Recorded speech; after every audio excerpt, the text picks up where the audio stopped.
बिस्मिल्लाहिर्रहमानिर्रहीम। अस्सलामुअलैकुम। कैसी है मेरी वाइटी की फैमिली? आई होप खुश है, मज़े में है और मज़े में रहना भी चाहिए। अगर इंसान की ज़िंदगी में कोई दुख तकलीफ़ परेशानी आई है तो वो भी हमारे किसी अच्छे के लिए आई होगी, और अगर ज़िंदगी में दुख तकलीफ़ परेशानी नहीं होगी तो ज़िंदगी जीने का मज़ा भी नहीं आएगा। तो इसलिए जो है, जो चीज़ें परेशानियों के रूप में आती हैं हमारी ज़िंदगी में, तो उससे लड़ना सीखें और खुश खुश उस परेशानी को आ, अपने हौसले से, अपनी ताकत से और बर्दाश्त और सब्र के साथ जो है निभाना सीखें। तो यहाँ पर भाई गए थे ग्रॉसरी करने के लिए, जहाँ पर ये ऑफ़र था कप और ग्लास का। तो वही हम देख रहे थे, और ये शाम का वक्त है, असर की अजान होने वाली है। पापा हमारे नमाज़ पढ़ने जा रहे हैं और अम्मी नमाज की कर रही हैं तैयारी। तो अक्सर हम शाम में आकर अम्मी और पापा के साथ कुछ देर गुजारते हैं, और वैसे भी माँ बाप के पास बैठने से दो फ़ायदे होते हैं। एक तो सबसे पहला फ़ायदा ये होता है कि माँ बाप के पास बैठने से आप कभी ख़ुद को बड़ा नहीं महसूस करते हैं। आपको लगता है कि आप एक नन्हे मुन्ने से बच्चे हैं, और माँ बाप को ये महसूस होता है कि वो अभी बूढ़े ही नहीं हुए हैं, उनके बच्चे अभी बच्चे हैं। और दूसरी चीज़, हमें जो है उनकी रहमतें और उनकी दुआएं भी हासिल हो जाती हैं। तो असर की अज़ान हो चुकी है और पापा जी हमारे चले गए हैं। तो कुछ देर नीचे आकर फिर देखते हैं कौन क्या कर रहा है। तो बाहर जो है अज़ान हो रही थी, और अज़ान के होते ही लोग जो है दौड़ करके मस्जिद जा रहे हैं नमाज़ पढ़ने के लिए। ये हमारे बच्चे हैं घर के, हुज़ैफ़ा हैं और नवाज़ हैं, इब्राहिम है।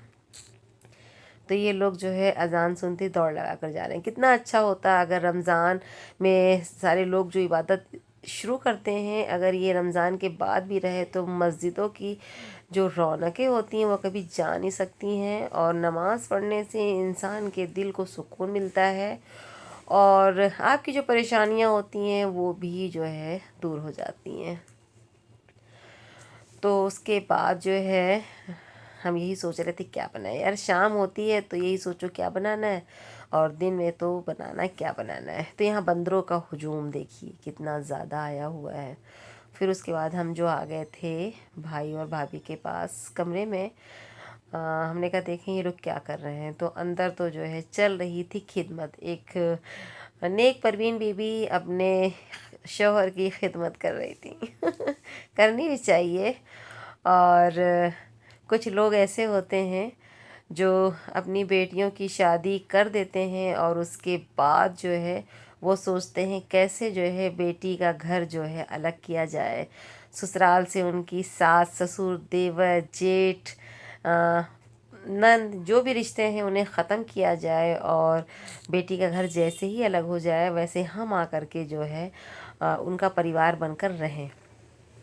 और वो ये बात भूल जाते हैं कि अगर हम बेटी का घर बर्बाद करते हैं और उसके बाद किसी बेटे को उसकी माँ से अलग करते हैं, तो अल्लाह ताला है ना, वो जो है ऐसे लोगों को ऐसी सज़ा देते हैं, ऐसी सज़ा देते हैं, उनको खुद भी नहीं, उनके फरिश्तों को भी नहीं पता होता है। और वो सोचते हैं कि बेटी के घर चल के रहेंगे, ऐश करेंगे, दामाद की कमाई पे मज़े मारेंगे, और जो जो दामाद के माँ बाप हैं उनको घर से निकाल देंगे, और मेरे तो बल्ले बल्ले हो जाएंगे। ऐसा लगता है कि उन्होंने लड़की दिया नहीं है, लड़की दामाद को ख़रीद लिया है। दूल्हे बिकते हैं। किसी फिल्म का नाम है शायद। तो यहाँ पर जो है मेरा ब्लॉग मेरे भाई ने लगवाया है और वो देख रहे हैं, और हमने कहा चलो ख़ुद को भी हम टीवी पर देखते हैं।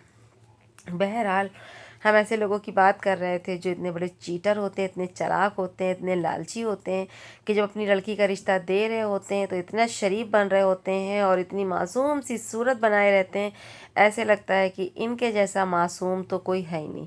लेकिन वही ना, इंसान जो है जब अपने बेटे या बेटी का रिश्ता ढूंढता है तो जान ही नहीं पाता है कि किसके दिल में क्या है। और अब तो ज़माना बदल गया है। पहले के ज़माने में जो है सास तेज़ हुआ करती थी, लेकिन आज के ज़माने में बहुएं तेज़ हुआ करती हैं।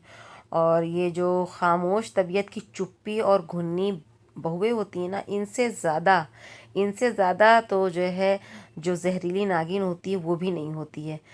तो साइकोलॉजी भी कहती है कि जो चुप्पा इंसान होता है ना, वो जो है सांप से भी ज़्यादा, सांप के जहर से भी ज़्यादा ख़तरनाक होता है।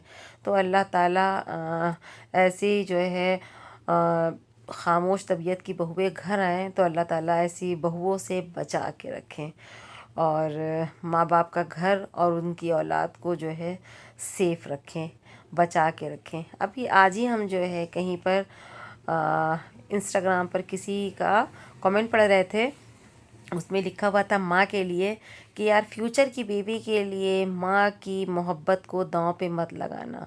ऐसी लड़कियों को जो है अपने ज़िंदगी का शरीके हयात यानी बीवी बनाकर रखने की ज़रूरत ही नहीं है, क्योंकि माँ बाप की जो मोहब्बत होती है वो बार बार नहीं मिलती है। और अगर बीवी आपसे कहती है या बीवी के घर वाले कहते हैं कि हमारी बेटी को लेके अलग रहो, या मेरी बेटी तुम्हारे माँ बाप की नौकर नहीं है और तुम्हारे माँ बाप को खाना बना के नहीं दे सकती है, और भी उनके जो छोटे मोटे काम होते हैं वो नहीं कर सकती है, तो तुरंत ही ऐसे लड़कों को, ऐसी औरत को जो है तुरंत जो है आज़ाद कर देना चाहिए मेरे ख़्याल से। क्योंकि देखिए एक माँ बाप जो है एक माँ अगर उसका शौहर बच्चे छोटे थे तभी ख़त्म हो गया हो, तो ऐसे जो है क्या कहते हैं बच्चों को तो बिल्कुल भी तुरंत जो है मना कर देना चाहिए कि मेरी माँ ही मेरी दुनिया है और मेरी माँ ही मेरी जन्नत है और हम उसके बिना नहीं रह सकते हैं, क्योंकि बीवी तो आपको तमाम मिल जाएंगी, लेकिन अगर एक बार दुनिया से माँ बाप चले गए तो वो जो है कभी आपको मिलने वाले नहीं हैं। और हमारे जो है हमारे यहाँ तो अक्सर जो है समाज के अंदर यही होता है कि जहाँ बहुएं इशारा करती हैं, बेटे जो है पीछे पीछे अलग होने के लिए तैयार हो जाते हैं। तो उनको भी जागने की ज़रूरत है, क्योंकि कल को वो जो लड़की अलग होने के लिए कह रही उसे भी सास बनना है, उसको भी बुढ़ापा आना है। पता नहीं क्यों इन लड़कियों की जान जाती है सास ससुर की, देवर की खिदमत करने में, क्योंकि क्या अपने घर में वो काम नहीं करती हैं, अपने माँ बाप का काम नहीं करती हैं, अपने भाई बहन का काम नहीं करती हैं, और जो सास ससुर का काम करती हैं तो उनके माँ बाप उसको एहसान जता कर बात करते हैं कि अरे मेरी लड़की नौकर थी, मेरी लड़की ने झाड़ू किया, मेरी लड़की ने बर्तन किया, मेरी लड़की ने खाना बनवाया। जबकि जहाँ लड़कियाँ 8th क्लास 9th में जाती हैं फ़ौरन ही जो है घर के कामों में हाथ लगा देती हैं। हम लोगों ने भी किया है, ऐसा नहीं है, ससुराल में भी किया है, लेकिन हम लोगों ने तो अपने ससुराल में इतना काम किया है कि हम लोगों ने तो अपने माँ बाप से कभी कहा ही नहीं कि आज हम लोगों ने सास का पैर दबाया या सर में तेल रखा या खाना बनाया, या किसी दिन लाइट नहीं थी पंखा हाँक दिया। मतलब मैके जा करके इस तरह की माँ बाप से चुगली लगाना, और वो कमबख्त माँ बाप जो इस तरह की बातें सुनते हैं। अगर माँ बाप भी अपनी लड़कियों को डांट दें कि चलो जिस तरह से हमने तुमको कभी कभी डांटा, कभी जो है तुमसे भी काम कराया, वो तुम्हारा असली घर है, वही तुम्हारे माँ बाप हैं, वही शौहर ही तुम्हारा सब कुछ है, वही तुम्हारी दुनिया है। तो लड़की की जो है फिर हिम्मत ना हो कि वो अपने ससुराल वालों की शिकायत करे। हाँ, जो जायज़ बात हो उसकी शिकायत करो, वाकई में तुम्हें जलील किया जा रहा हो, तुम्हें खाना ना दिया जा रहा हो, कपड़े ना दिए जा रहे हो, तुम्हारा ख्याल ना रखा जा रहा हो, तो फिर समझ में आता है। तो यहाँ पर जो है मेरी अम्मी की तबीयत बहुत ख़राब हो गई थी, एडमिट थी, फिर उन्हें 4 बॉटल जो है ग्लूकोज चढ़ा है और पूरा दिन हॉस्पिटल में थी। फिर शाम में घर आ गई थी और मरियम की मम्मी हॉस्पिटल में साथ में थी। सुबह भाई भाभी थे तो काफ़ी घंटे तक वो भी थे। फिर भाभी को मैके जाना था 2 दिन के लिए, तो वो निकल गई हैं, इस वक्त है नहीं घर में, और हमें लगता है मंडे या ट्यूसडे तक की आ जाएंगी। तो मरियम की मम्मी आई हुई हैं, और जब मम्मी हॉस्पिटल से आ गई हम घर देख रहे थे, हमारा हॉस्पिटल जाना नहीं हो पाया क्योंकि जो है दानिश और नवाज़ पापा सब घर पे थे, सबको टाइम से चाय नाश्ता देना, खाना देना ये भी था। तो और हमें हॉस्पिटल जो है रास भी नहीं आता है, क्योंकि वहाँ पर कोई ना कोई पेशेंट ऐसा आ जाता है या एक्सीडेंटल केस ऐसा आ जाता है कि मेरी तबीयत खुद बिगड़ जाती है। तो अम्मी जैसे ही आई हैं, और मेरे घर में भी है और सारे लोग भी जानते हैं, आसपास के जो साथ में मोहल्ले के लोग हैं या ख़ानदान के, उन्हें पता भी है कि जो है हम बहुत कमज़ोर दिल के हैं। किसी के यहाँ अगर कोई ऐसी मिट्टी की बात भी हो जाती है तब भी जो है हमसे देखा नहीं जाता, हम बहुत कमज़ोर दिल के हैं। तो फिर अम्मी आ गई थी, तो हम लोगों ने अम्मी के साथ बहुत सारा टाइम स्पेंड किया।